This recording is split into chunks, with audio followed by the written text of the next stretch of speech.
ആദ്രീസ് യാത്രയുടെ പുതിയ ഒരു വെറൈറ്റി എപ്പിസോഡിലേക്ക് നിങ്ങളെ എല്ലാവരെയും ഹൃദ്യമായ രീതിയിൽ സ്വാഗതം ചെയ്യുകയാണ്. നാഗാലാൻഡിലാണ് ആയിരിക്കുന്നത്. ഹോൺബില്ല് കാണുക എന്ന പ്രദേശത്തോടുകൂടി രണ്ടാം പ്രാവശ്യം ഈ ഒരു ഫെസ്റ്റിവലിൽ നടക്കുന്ന സ്ഥലത്തേക്ക് ഞങ്ങൾ എത്തിച്ചേരുകയായിരുന്നു. ഞങ്ങൾ നാഗാലാൻഡ് തലസ്ഥാന നഗരിയായ കൊഹിമ എന്ന് പറയുന്ന കത്തീഡ്രൽ ദേവാലയത്തോട് അനുബന്ധിച്ചുള്ള പാസ് സെന്ററിലാണ് താമസമാക്കിയത്. അവിടെ നിന്ന് നല്ല ദൂരം യാത്ര ചെയ്തെങ്കിൽ മാത്രമാണ് ഈ ഒരു ഫെസ്റ്റിവൽ നടക്കുന്ന സ്ഥലത്തേക്ക് എത്തിച്ചേരുവാൻ സാധിക്കുകയുള്ളൂ. കൊഹിമയിൽ നിന്ന് ഈ ഒരു ഫെസ്റ്റിവൽ നടക്കുന്ന സ്ഥലത്തേക്ക് എത്തിച്ചേരുവാൻ വേണ്ടി നാഗാലാൻഡ് സ്റ്റേറ്റ് തന്നെ ഒരു സ്റ്റേറ്റ് ട്രാൻസ്പോർട്ട് ബസ്സും കൂടി ഇട്ടിട്ടുണ്ട്. അതിൽ യാത്ര ചെയ്ത് എത്തിച്ചേരുന്നവരും ധാരാളം നമുക്കിവിടെ കാണുവാൻ സാധിക്കും. രണ്ടാം പ്രാവശ്യവും ഞങ്ങൾക്ക് ടിക്കറ്റ് എടുക്കേണ്ടി വന്നു. അതിനുശേഷമാണ് ഫെസ്റ്റിവലിന്റെ കൃത്യം ഡേറ്റിൽ ഞങ്ങൾ ഇവിടെ എത്തിച്ചേർന്നത്. അപ്പോൾ ഞങ്ങൾ കണ്ട കാഴ്ച ഞങ്ങളെ അത്ഭുതപ്പെടുത്തുകയുണ്ടായി. ധാരാളം ട്രൈബൽസ് ആണ് ഈ ഒരു നാഗാലാൻഡ് എന്ന് പറയുന്ന സ്റ്റേറ്റിൽ തന്നെ ഉള്ളത്. അവിടെ ഓരോ സ്റ്റേറ്റിലെ ഓരോ ട്രൈബൽസും വ്യത്യസ്തമായ രീതിയിലും വ്യത്യസ്തമായ കൾച്ചറിലും ഒക്കെയാണ് വളർന്നു വരുന്നത്. അവരെല്ലാവരും ഓരോ ഗ്രൂപ്പുകളായിട്ട് തിരിഞ്ഞു തന്നെയാണ് നിലകൊള്ളുന്നത്. അതുകൊണ്ട് തന്നെ അവരുടെ വ്യത്യസ്തമായ രീതിയിലുള്ള ഡാൻസുകളും വസ്ത്രധാരണങ്ങളുമൊക്കെ ഓരോ ട്രൈബലിന്റെയും ഓരോ രീതിയിലുള്ള പ്രത്യേകതകളായിട്ട് ഇന്നും നിലകൊള്ളുകയാണ്.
ഓരോ സ്ഥലത്തും ഓരോ ട്രൈബലുകാരാണ് നിലകൊള്ളുന്നത്. ഞങ്ങൾ വീണ്ടും ആ കാഴ്ചകളെല്ലാം അവസാനിപ്പിച്ച് ഗ്രൗണ്ടിലേക്ക് എത്തിച്ചേരുകയായിരുന്നു.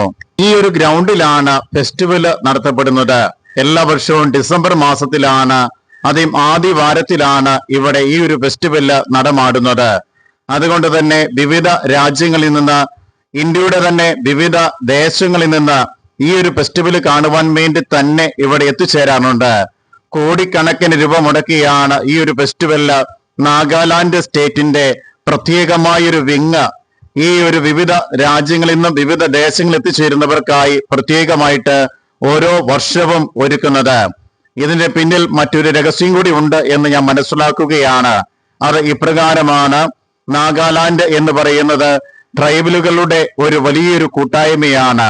അവരുടെ ആ സംസ്കാരവും വേഷവിധാനവും ആ ട്രൈബലുകാരുടെ വലിയൊരു പ്രത്യേകതയാണ്. ആ ഒരു പ്രത്യേകത ഒരു കാരണവശാലും ഒരു കാലഘട്ടത്തിലും അവസാനിക്കാൻ പാടില്ല എന്നുള്ള കാര്യം മനസ്സിലാക്കിക്കൊണ്ട് തന്നെയാണ് ഇപ്രകാരം ഒരു ഫെസ്റ്റിവൽ ഓരോ വർഷവും ഒരുക്കുന്നത് എന്ന് ഞാൻ മനസ്സിലാക്കുകയാണ്. കാരണം കാലം വളരുന്നതനുസരിച്ച്, ലോകം വളരുന്നതനുസരിച്ച് ട്രൈബലുകളെല്ലാം വിട്ട് അവർ പുറത്തേക്ക് ഇറങ്ങുകയും വിവിധ രാജ്യങ്ങളിൽ ചേക്കേറുകയും വിവിധ ദേശങ്ങളിലേക്ക് തന്നെ ഇന്ത്യയുടെ തന്നെ പല സ്റ്റേറ്റുകളിലും ജോലി ചെയ്യുവാനൊക്കെ തുടങ്ങുകയും ചെയ്തിരിക്കുകയാണ്. പണ്ട് ഇവരെ സംബന്ധിച്ചിടത്തോളം പുറലോകവുമായിട്ട് യാതൊരു ബന്ധവുമില്ലാതെ വനത്തിനുള്ളിൽ തന്നെ അവരുടെ ആവാസം കുടികൊള്ളുകയായിരുന്നു. അതിൽ നിന്നെല്ലാം ഇന്ന് വ്യത്യസ്തമായ രീതിയിൽ ഇവർക്ക് നല്ല എഡ്യൂക്കേഷൻ നൽകുവാൻ വേണ്ടി പ്രത്യേകം നാഗാലാൻഡ് യൂണിവേഴ്സിറ്റി തന്നെ നിലകൊള്ളുന്നുണ്ട്. ഇവരുടെ വലിയൊരു വളർച്ച ലക്ഷ്യമാക്കിക്കൊണ്ടാണ് സെൻട്രൽ ഗവൺമെന്റിന്റെ നേതൃത്വത്തിൽ ഇത്രമാത്രം സംവിധാനങ്ങൾ ഇവർക്ക് വേണ്ടി പ്രത്യേകമായിട്ട് ഇന്നും ഒരുക്കുന്നത്. വലിയ സ്കോളർഷിപ്പ് കോടിക്കണക്കിന് രൂപയും മടക്കിയാണ് ഈ ഒരു ട്രൈബലുകാരുടെ വലിയൊരു സംരക്ഷണം സെൻട്രൽ ഗവൺമെന്റിന്റെ നേതൃത്വത്തിൽ പ്രത്യേകമായിട്ട് ഇന്ന് നടത്തി വരുന്നത്.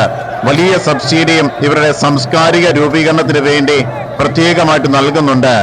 എന്നാൽ ഇവരുടെ തനതായ പാരമ്പര്യങ്ങളും കാര്യങ്ങളും ഒന്നും നഷ്ടപ്പെടുവാൻ സെൻട്രൽ ഗവൺമെന്റിന്റോ സ്റ്റേറ്റ് ഗവൺമെന്റിനോ ആഗ്രഹിക്കുന്നില്ല എന്നുള്ളതിന്റെ വലിയ ഒരു ലക്ഷണമാണ് ഈ ഒരു ഫെസ്റ്റിവൽ എന്ന് പറയുന്നത്. ഈ ഫെസ്റ്റിവലിനോട് അനുബന്ധിച്ചാണ് ട്രൈബലുകാർ അവരുടെ പ്രത്യേകമായിട്ടുള്ള ഈ ഒരു ഡാൻസും ഈ ഒരു സംസ്കാരവും അയവർക്കിക്കൊണ്ട് പ്രത്യേകമായിട്ട് പ്രാക്ടീസോടുകൂടി ഈ ഒരു ഗ്രൗണ്ടിൽ പ്രത്യേകമായിട്ട് അണിനിരക്കുന്നത്. ഓരോ ട്രൈബലുകാർക്കും പ്രത്യേകമായിട്ട് സമയം നിശ്ചയിച്ച് നൽകുകയാണ്. ആ സമയത്തനുസരിച്ചാണ് അവരുടെ ഓരോ സംസ്കാരത്തിൽപ്പെട്ട വേഷവിധാനങ്ങളോടുകൂടി അവരുടെ ട്രൈബൽസിന്റെ തനതായ രീതികളൊക്കെ അവതരിപ്പിക്കേണ്ടത്. അതിനുവേണ്ടി ഗ്രൗണ്ട് അണിഞ്ഞൊരുങ്ങിയിരിക്കുകയാണ്. ഇതിന്റെ ഔദ്യോഗികമായ ഉദ്ഘാടനം നിർവഹിക്കുവാൻ വേണ്ടി സ്റ്റേറ്റ് ഗവൺമെന്റ് തന്നെ ഗവർണർ എത്തിച്ചേർന്നിരിക്കുകയാണ്. അദ്ദേഹത്തെ ആദരിക്കുന്ന ചടങ്ങുകളാണ് ഇപ്പോൾ നമ്മൾ കണ്ടുകൊണ്ടിരിക്കുന്നത്. അത് തനതായ പാരമ്പര്യത്തിൽ തന്നെയാണ് ഈ ഒരു ചടങ്ങും നടക്കുന്നത്. പരമാവധി സൂം ചെയ്താണ് ഇത് എന്റെ വീഡിയോയിൽ ഞാൻ പകർത്തിക്കൊണ്ടിരിക്കുന്നത്. ഒരു സാംസ്കാരിക പൈതൃകത്തിന്റെ തനിമ നഷ്ടപ്പെടാതിരിക്കുവാൻ വേണ്ടി ഈ ഫെസ്റ്റിവൽ ഇന്ന് നല്ല രീതിയിൽ നടമാടുകയാണ്. ഓരോ ട്രൈബൽസിന്റെയും സംസ്കാരങ്ങൾ അതേപടി സൂക്ഷിക്കപ്പെടേണ്ടതാണ്, കാസൂക്ഷിക്കേണ്ടത് എന്നുള്ള സന്ദേശം കൂടി ഈ ഒരു ഫെസ്റ്റിവലില് ഓരോ വർഷവും ഓരോ ട്രൈബലുകാരെയും പ്രത്യേകമായിട്ട് ഓർമ്മപ്പെടുത്തുന്നുണ്ട്. എന്തുകൊണ്ടും ഏതുകൊണ്ടും ഒരിക്കലെങ്കിലും വന്ന് കാണേണ്ടതാണ്.